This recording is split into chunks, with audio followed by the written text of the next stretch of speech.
For cutting narrow strips, you want to do more than one at a time, and I wouldn't necessarily go thinner than that. And you would keep scoring down here. If you try to break out one at a time, it'll chip away, or let's say it'll usually chip away like that.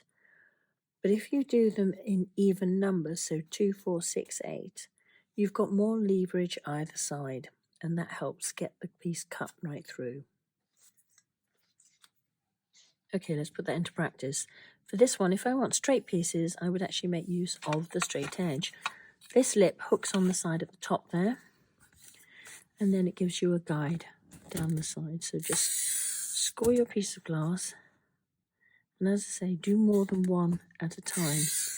Usually I do a few of these and put them in a box ready for the next time I need them for a different project. Okay, I've done 4 there. Of course, they're impossible to see. And I take my running pliers, and I'm going to put the pliers at the last score and snap. That gives me 4 pieces now.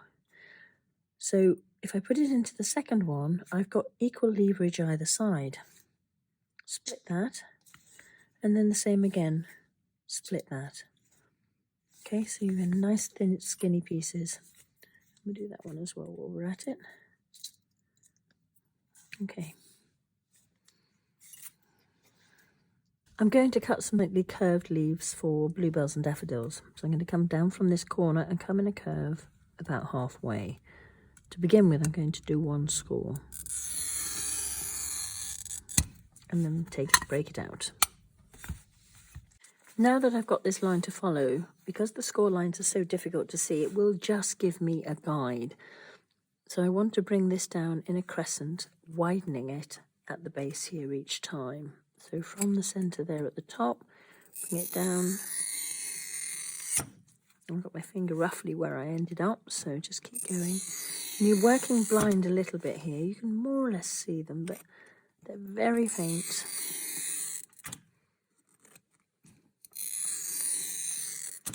Okay, now break out and let's see what we've got.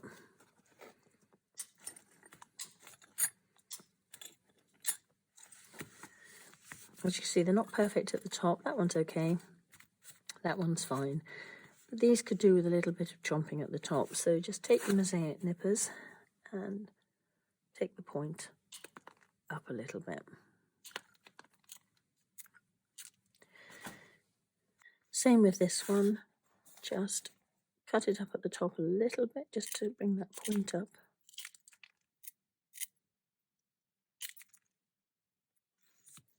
And with this one. There we go. And people often worry that these edges at the top here will stand out, but once they're in amongst the rest of the mosaic, they don't. I'm going to attempt to cut some long thin strips, which I'll use as stalks. Again, it's hard to see the score line, so you just got to go blind a little bit.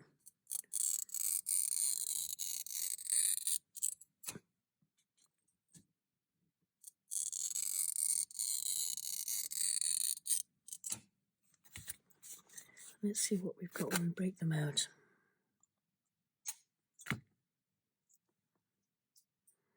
When they're thin like this, you may have to go to the other end with the running pliers to help break them out. There we go. So we've got a couple of stalks as well. If you're having trouble cutting the really long thin stalks, don't worry about it. Just cut some very thin strips off the side. They can be straight. Cut a few of them.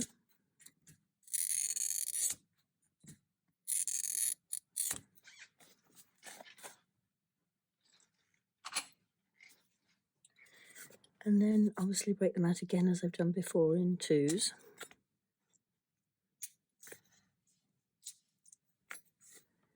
And then you can cut these down. I'm in trouble with this last one. Just keep going until you get it. There we go. Using your wheeled mosaic nippers, you can just cut these into sections, and then when you lay them down into the glue, you can lay them down in a curve, which will give you your stalk. So just This is where tweezers come in handy.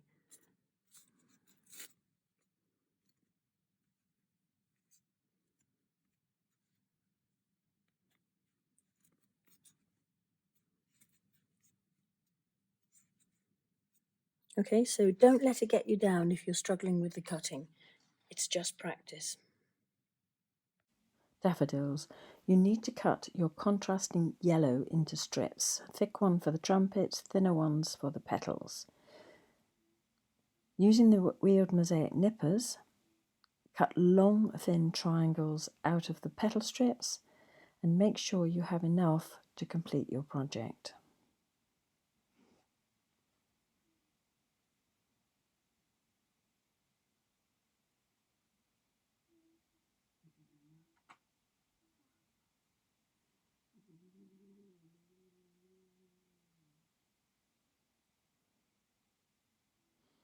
Okay, that should be enough for this demonstration. Do a similar thing for the trumpet with a wider end at the open end of the trumpet and narrow at the back end where it joins the plant. Sometimes you have to turn the glass in order to fit it into the nippers. And then again, cut as many of these as you need for your project.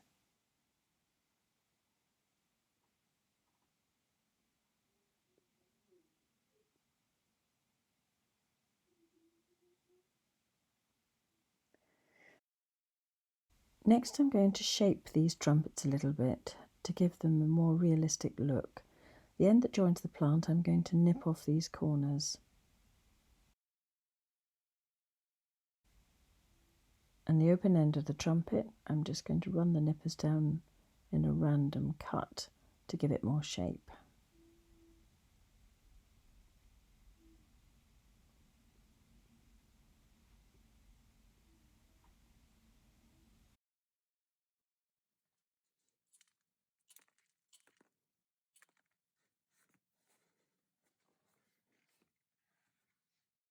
Next, trim the corners off these flat edges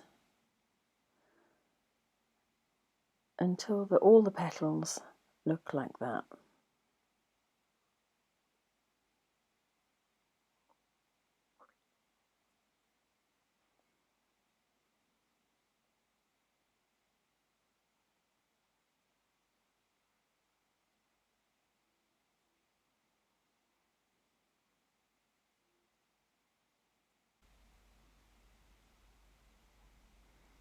When you find one that is blunt on the top, just trim it slightly to create a point.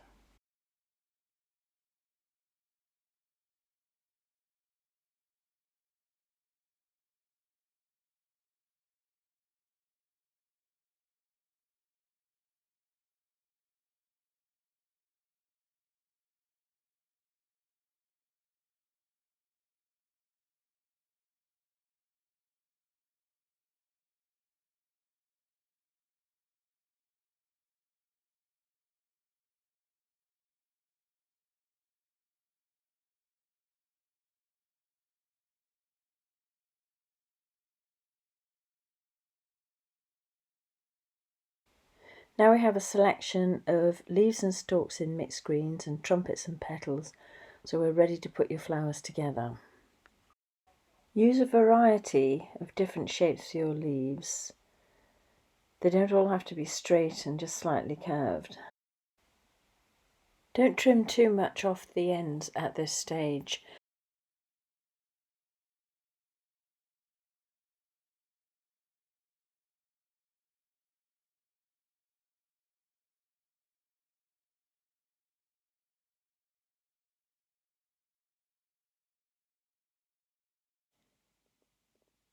I'm going to trim the end of this one to make it more of a point.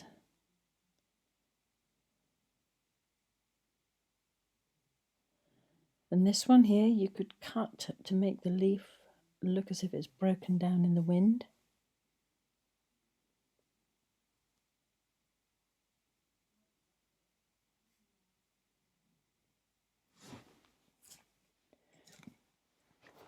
While you can trim these pieces to fit into the mosaic at the moment, you want to keep them until you're actually putting the mosaic into the glue itself. Otherwise, you'll find that you've trimmed them and you have to reshape them. So you can do them a little bit, but just leave the main trimming till later on.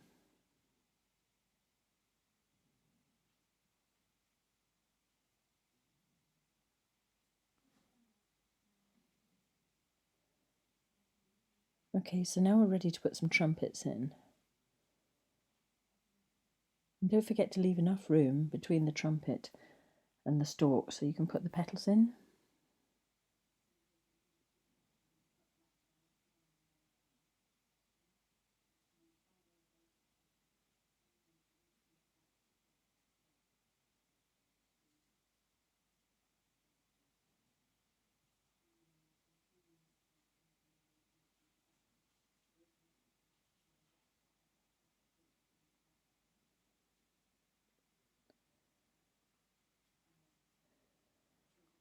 And there you have your first daffodils. So now you can build up the others.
So now you've completed your first bunch of daffodils.